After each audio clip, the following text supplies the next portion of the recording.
Salut à tous, aujourd'hui on est parti pour le 1040e épisode de l'After Zappimage. On va débuter avec le programme de la journée. À 15h on aura ce duel entre la Suède et la Slovaquie. 18h la Croatie affronte la République tchèque. Et puis enfin à 21h un duel 100% britannique. Du côté de Wembley, l'Angleterre va recevoir l'Écosse. On enchaîne les amis avec quelques informations sur les résultats de la veille et notamment la victoire et la qualification en 8e des Orange du Pays-Bas. Les Pays-Bas s'imposent 2-0 face à l'Autriche. 2-0 grâce à des buts de Denzel Dumfries, une nouvelle fois décisif et d'ailleurs une nouvelle fois élu homme du match. Et puis ouverture du score sur un penalty obtenu par Georginio Wijnaldum, penalty obtenu par Wijnaldum et transformé par Memphis. Une victoire plutôt tranquille pour cette sélection néerlandaise qui n'a pas vraiment eu à forcer hier face à cette sélection autrichienne. Autre résultat dans ce groupe, la victoire de l'Ukraine qui se relance. L'Ukraine s'impose 2-1 face à la Macédoine du Nord dans un match où les Ukrainiens ont quand même globalement vraiment dominé cette rencontre et où ils auraient dû se mettre à l'abri bien avant, avec notamment un penalty raté pour le milieu de terrain de l'Atalanta, Ruslan Malinovski, les deux buteurs ukrainiens, encore une fois Andrei Yarmolenko, un but aussi pour Roman Yaremchuk. Du côté de la Macédoine, c'est Sgan Alioski qui a marqué après avoir vu son penalty arrêté par le gardien ukrainien. Il a suivi et il a marqué. On enchaîne avec une information qui concerne Yarmolenko, buteur déjà face aux Pays-Bas. Hier, il a été buteur et passeur décisif. Il se montre digne de l'ancien numéro 7 de cette sélection ukrainienne qui n'est ni plus ni moins que son sélectionneur Andriy Shevchenko. Ensuite, l'autre résultat de la veille, c'était vraiment un gros match, beaucoup d'intensité, vraiment de très belles choses sur le terrain, et c'est donc la Belgique qui s'impose 2-1 face au Danemark, avec pourtant un match plein, une nouvelle fois des Danois qui ont fait une grosse prestation. Malheureusement pour le Danemark, on regardera les statistiques, après deux matchs ça fait 0 points, et puis il y a des statistiques qui malheureusement font mal à cette sélection danoise qui pourtant avait ouvert le score en tout début de rencontre à la suite d'une énorme erreur de relance de Jason Denayer, le défenseur lyonnais, et Youssouf Poulsen qui a marqué pour le Danemark. Et puis en seconde mi-temps, Thorgan Hazard et Kevin De Bruyne ont marqué. Kevin De Bruyne qui a vraiment tout changé en seconde mi-temps, il est déjà impliqué sur le premier but, il fait tout simplement le bon choix sur ce premier but de la sélection belge. D'ailleurs les deux buts de la sélection belge hier, dans la construction, ils sont quand même vraiment magnifiques. Une petite information d'ailleurs sur le but encaissé par la Belgique et celui donc concédé par Jason Denayer, auteur donc d'une erreur sur ce but. Il a tenté 42 passes en première mi-temps, il en a réussi 41. La seule qu'il a ratée, c'était donc en tout début de match, et elle a amené donc à ce but danois. Ensuite, on enchaîne avec quelques infos en ce qui concerne aussi Eden Hazard qui a joué cette rencontre. Eden Hazard et Kevin De Bruyne sont devenus le premier duo à délivrer donc 2 passes décisives à l'Euro alors qu'ils n'étaient pas titulaires. Les deux joueurs, ils sont entrés en seconde mi-temps, ça n'était plus arrivé à l'Euro depuis 2008, c'était face à l'équipe de France, c'était Robin van Persie et Arjen Robben. Regardez l'entrée de Kevin De Bruyne qui entre à la 45e minute, 55e déjà la passe décisive, avec vraiment le choix magnifique et intelligent de Kevin De Bruyne de ne pas tirer et tout simplement de se faire de la défense, de se défaire de la défense danoise. 70e le but pour Kevin De Bruyne qui a vraiment tout changé sur cette seconde mi-temps. La déclat d'ailleurs de Kevin De Bruyne, très à l'aise hier, visiblement il a bien repris de cette grave blessure ou sérieuse blessure qu'il a eu lors de la finale de la Champions League. Il nous dit: on peut être content, on savait qu'il y aurait des moments difficiles face à cette sélection du Danemark et devant ce public, avec tout ce qu'il s'est passé. Je marque, mais je ne voulais pas célébrer ce but. J'ai trop de respect pour les supporters danois. Il est vrai qu'il n'a pas célébré le but qu'il a inscrit hier, Kevin De Bruyne. Ensuite, un homme important aussi, il n'a pas marqué hier, mais il a quand même été élu homme du match, Romelu Lukaku, qui a encore une fois beaucoup pesé, notamment sur la seconde mi-temps.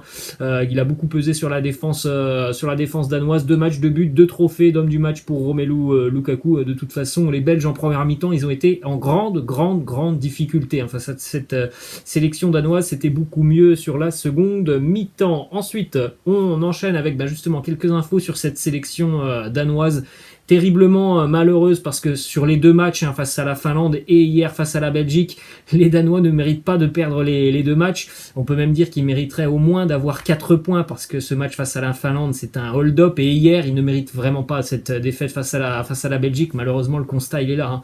Après 2 journées, les Danois sont en grande difficulté. Il va falloir absolument s'imposer lors de la dernière journée face à la Russie. Regardez ces statistiques qui sont quand même assez édifiante du côté du Danemark. Sur les 2 matchs donc de cet Euro, la sélection danoise a tiré 43 fois au but pour un petit but marqué. Et vous avez en plus de ça, les zones où ont été tirées ces frappes côté Danemark et voilà, il y a des frappes qui sont dans la surface de réparation en grande majorité pour un petit but marqué. Et regardez surtout aussi défensivement la sélection danoise sur les 2 matchs, ils n'ont concédé que 7 tirs.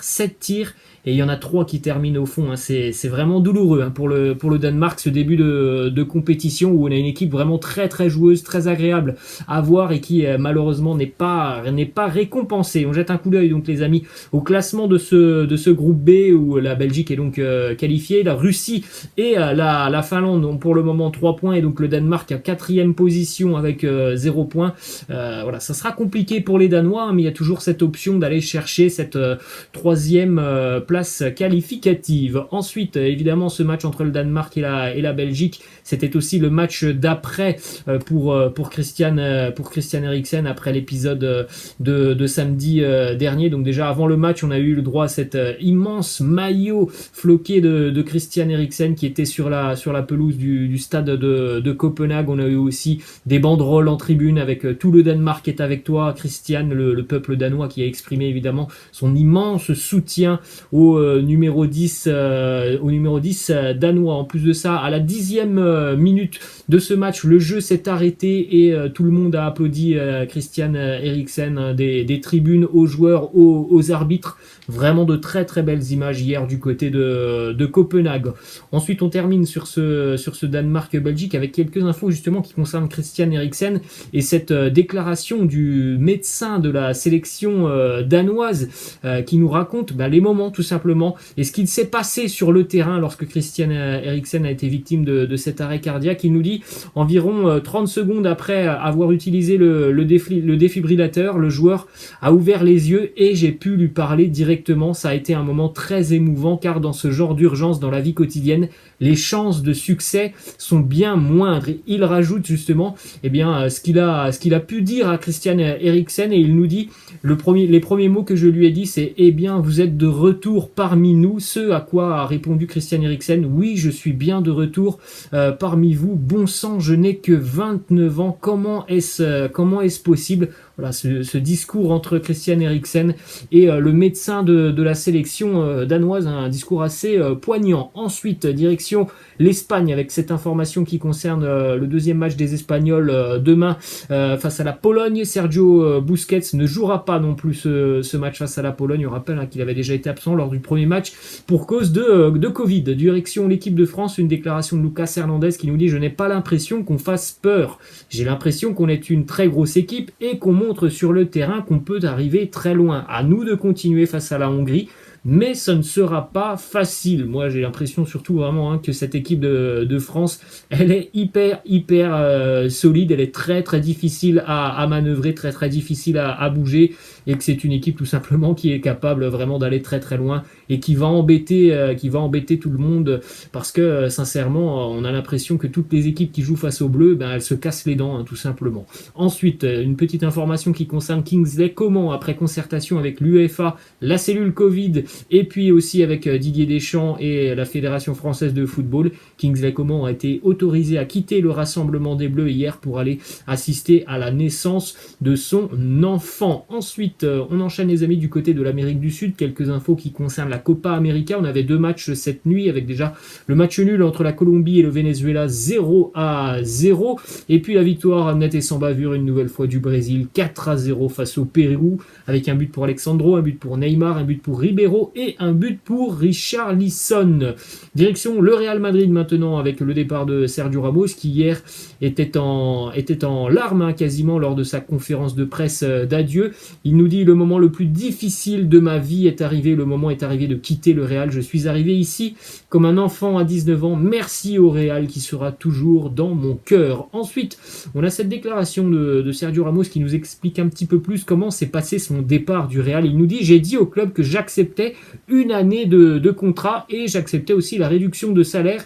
Mais à ma grande surprise, on m'a répondu que cette offre avait expiré. Donc là, vous avez une déclaration un petit peu plus longue. Vous faites un arrêt sur image si vous voulez la découvrir. En fait, c'est très simple. Il y a eu une offre proposée par le Real Madrid il y a quelques mois à Sergio Ramos. Il n'avait pas donné suite à cette offre. Et lorsqu'il a voulu répondre favorablement quelques semaines plus tard, eh bien Florentino Pérez, le président du Real, lui a dit tout simplement que cette offre n'était plus d'actualité. Ensuite, justement, une déclaration de Florentino Pérez qui nous dit: merci pour tout ce que tu as donné à ce club et pour avoir défendu notre écusson en laissant ton âme à chaque match et en te battant toujours jusqu'au bout. La déclaration aussi de Karim Benzema, très ému Karim Benzema, qui a laissé cette petite déclaration sur les réseaux sociaux: tu es plus qu'un capitaine, mon ami, mon frère, merci pour tous les moments qu'on a partagés ensemble et pour tous les succès que l'on a remportés. Je te souhaite le meilleur pour la suite de ta carrière. D'ailleurs, en ce qui concerne la suite de la carrière de Sergio Ramos, d'après plusieurs quotidiens espagnols, il semblerait que la piste prioritaire soit celle du Paris Saint-Germain. Donc on suivra attentivement ce qui va se passer dans les tout prochains jours, parce que l'annonce du futur club de Sergio Ramos devrait arriver assez rapidement. Toujours du côté du Real Madrid, après avoir perdu donc Sergio Ramos, le Real se prépare aussi à perdre Raphaël Varane qui n'a toujours pas prolongé avec le Real Madrid. Et du côté des merengues, on ouvre de plus en plus la porte à un départ de Raphaël Varane, déjà parce qu'il y a aussi l'arrivée de David Alaba, parce qu'il y a aussi un joueur comme Eder Militao qui a pris vraiment en épaisseur cette année, qui a commencé à s'imposer. Donc du côté du Real, on envisage tout simplement ce départ de Raphaël Varane sur le mercato estival. Direction Barcelone maintenant, information qui concerne Matthias Ginter, le joueur de la sélection allemande qui évolue du côté de Mönchengladbach. Il a tapé dans l'œil des dirigeants du Barça et il est vraiment suivi par le FC Barcelone. On verra ce qui se passera certainement après l'Euro. Une information qui concerne Diego Costa qui aurait un accord contractuel avec Beşiktaş.